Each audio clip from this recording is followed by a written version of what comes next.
Hello, this is Tito Mickey. Kung hindi pa kayo nag-subscribe sa aking channel, please do so para ma-update kayo sa videos na aking ina-upload. Okay, this is my 21st day of taking this product, Regen Stem. So, Regen Stem, ito po yung product na ini-endorse siyempre, ng seller and some of our local celebrities. Ini-endorse nila to that this is good for some health issues.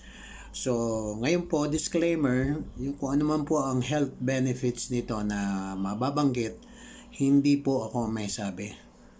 Yung pong dati nang gumagamit nito at gumagamit nito ngayon, sila po ang nagsasabi na meron tong health benefits sa mga klase ng mga health issues sa isang tao. Okay, I hope this is effective. Sinusubukan ko pa naman.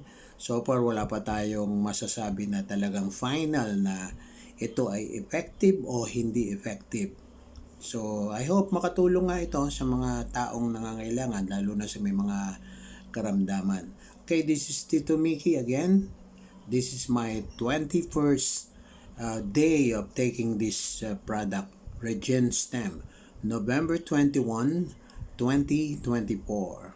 God bless you and keep you.